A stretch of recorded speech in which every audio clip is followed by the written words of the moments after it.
Hello everyone,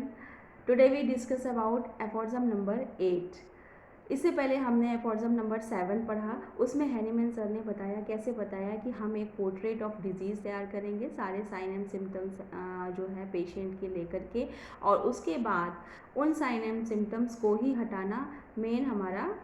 M होगा। अगर वो साइन एंड सिम्टम्स हट जाते हैं, ख़त्म हो जाते हैं, पूरी तरह से वैनिश हो जाते हैं, जो पोर्ट्रेट ऑफ डिजीज़ हमने तैयार की, तो फिर जो है हमारा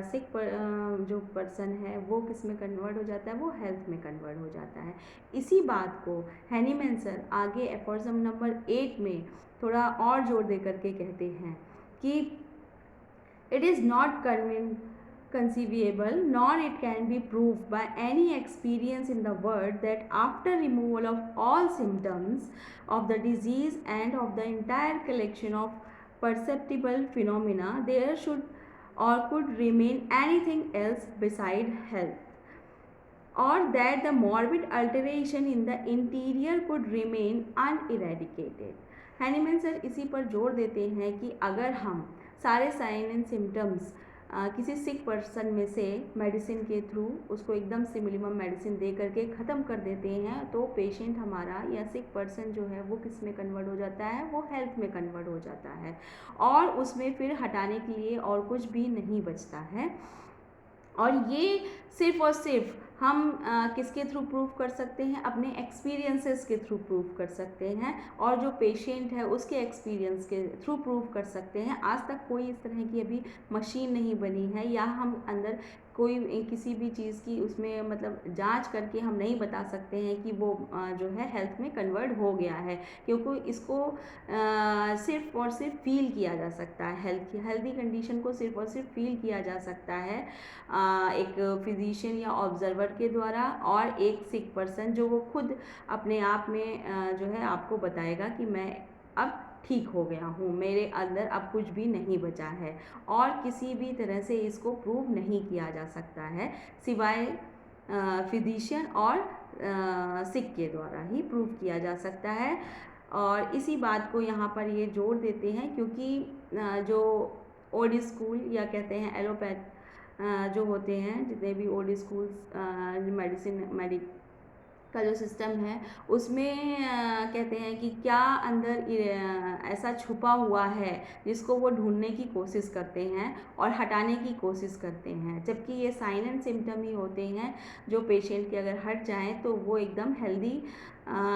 हेल्थ में कन्वर्ट हो जाएगा। हेल्थ क्या होता है? हेल्थ जो है एक हेल्दी पर्सन क्या होता है, जब वो फिज़िकली, मेंटली और सोशली वेल अपने आप को फील करे,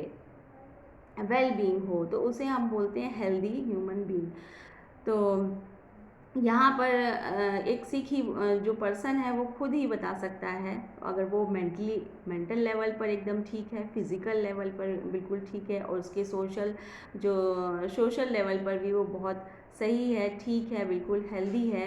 तो इसको किसी मशीन के द्वारा नापा नहीं जा सकता है, इसको खुद पेशेंट फील करके बताता है। आगे इसी में एक फुट नोट दिया है हैनीमैन सर ने 5th, जिसमें बताया है कि उस समय जब हैनीमैन सर ने होम्योपैथी की खोज की और जो ये ऑर्गेनन बुक लिख रहे थे, तो उस समय क्या होता था कि सब जो भी रिसर्च करते थे तो वो अपनी रिसर्चेस को जर्नल्स में या न्यूज़पेपर में दिया करते थे। तो जब हैनीमैन सर अपनी जो भी जनरल में लिखते थे, जो भी प्रूफ करते थे या जो भी एक्सपेरिमेंट करते थे, तो इनके खिलाफ उस टाइम पर जो है एक एंटी होम्योपैथी करके एक जनरल जो है लॉन्च किया गया था, कह सकते हैं। और वो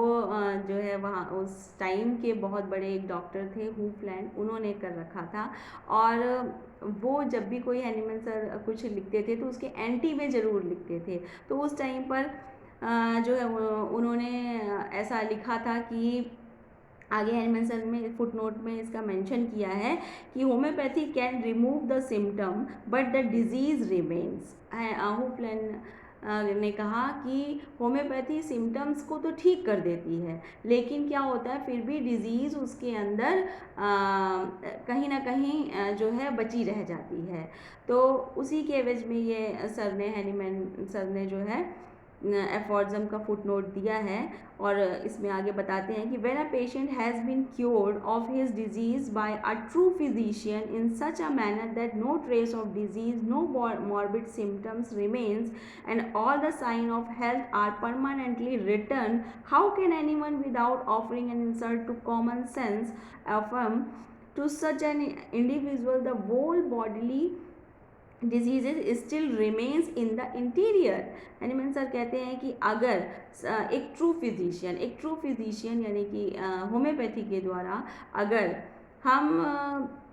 जो है सारे के सारे साइन एंड सिम्टम उसके डिजीज़ के ख़त्म कर देते हैं, बिल्कुल भी ट्रेस नहीं छोड़ते हैं, कुछ भी नहीं छोड़ते हैं, तो कैसे कोई कह सकता है कि उसके अंदर डिजीज़ अभी बची हुई है। और पेशेंट खुद ही ये फील कर रहा है, हेल्दी कंडीशन को फील कर रहा है और बता रहा है, तो उसके बाद भी आप कैसे कह सकते हैं इसको कि जो है डिजीज़ कुछ ना कुछ अंदर अभी बची हुई है या रिमेन है। इसे बताते हैं आगे कि हुफलैंड ने कहा कि homoeopathy can remove the symptom but the disease remain. इसमें आगे हैनीमैन सर और भी कहते हैं कि ये ऐसा तो इसलिए कहते हैं partly from the modification of progress by homeopathy of the benefit of mankind, कि ये तो या तो पार्शली तौर पे इसलिए कहते हैं कि ये होम्योपैथी को इस तरह से फ्लरिश होते देख नहीं पा रहे हैं और जो है ये आगे बढ़ रही है और लोगों की सेवा कर रही है, मैनकाइंड के बेनिफिट्स के लिए काम कर रही है, लोगों सिक पर्सन को जो है ठीक कर रही है। तो ये इसलिए इनके अंदर इस चीज़ का मॉडिफिकेशन अंदर है, बहुत ज़्यादा रोष है, इसलिए ये कह रहे हैं, या फिर इनको अभी इनको इस तरह की नॉलेज नहीं है, मटेरियल चीज़ों पर सोच रहे हैं, मटेरियल थिंग के बारे में सोच रहे हैं कि आगे बताते हैं because he still holds thoroughly material notion respecting disease which he is still unable to regard as a state of being of organism wherein the dynamically altered by the morbidly deranged vital force as an altered state of health, but he views the disease as a sometime material which after the cure is complete may still remain lurking in some corner in the interior of the body in order some day during the most vigorous health to burst forth at its pleasure with its material presence. So dreadful is still the blindness of old pathology। ये कह रहे हैं कि क्या है कि या तो इनको बहुत ज़्यादा रोष है इस चीज़ का कि जो है होम्योपैथी आगे बढ़ रही है और लोगों की सेवा के लिए बेनिफिट के लिए जो है काम कर रही है, तो इसका रोष है, या फिर उनको नॉलेज ही नहीं है और वो अपनी पैथोलॉजी के आधार पे कहते हैं कि कुछ ना कुछ हिडन जो है इन पेशेंटों में छिपा हुआ है, जो अंदर अभी बचा हुआ है, लर्क कर रहा है, लर्किंग कर रहा है और ये पूरी तरह से वैनिश नहीं हुआ है, इसलिए डिजीज़ कुछ ना कुछ अंदर बची हुई है, जबकि ऐसा नहीं होता है। अगर मॉर्बिडली सारे साइन एंड सिम्टम ख़त्म हो गए हैं तो पेशेंट पूरा क्योर हो जाता है। अगर वेरी सिमिलर जो है हमने एकदम से मिनिमम मेडिसिन, एकदम पोर्ट्रेट ऑफ डिजीज़ बना करके एक तैयार करके और अनबायस्ड हो करके दी है, तो वो हमारी पेशेंट को क्योर ज़रूर करेगी। हैनीमैन सर इस पर ज़्यादा जोर देते हैं अपने इस एफॉर्जम पर कि अगर साइन एंड सिम्टम्स हमारे ख़त्म हो गए तो कुछ नहीं बचता है सिवाय हेल्थ के, है ना। बस इतना हैनीमैन सर ने 8th एफॉर्जम में लिखा है और इसके आगे हम आगे 9th एफॉर्जम पढ़ेंगे जिसमें वाइटल फोर्स के बारे में, वाइटल प्रिंसिपल्स के बारे में हैनीमैन सर ने आगे डिस्कशन किया है। धन्यवाद।